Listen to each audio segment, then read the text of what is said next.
Hello guys, in this video, I will show you how to use Polarsteps to track your travels in 2025.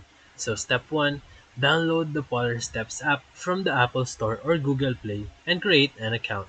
Step 2, once you are logged in, tap the plus icon to start a new trip.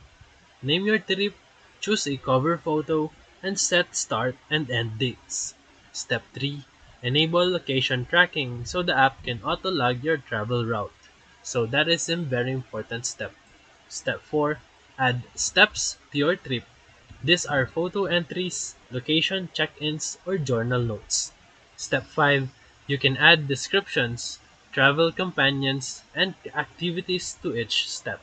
Step 6. Share your trip with friends or family using a private link or make it public for followers.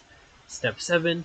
Once your trip ends, export your travel journal or even order a printed book version from the app.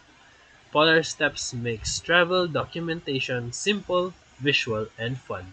So if this video helped you, feel free to like and subscribe for more quick tutorials, reviews, and comparison videos. Thank you for watching.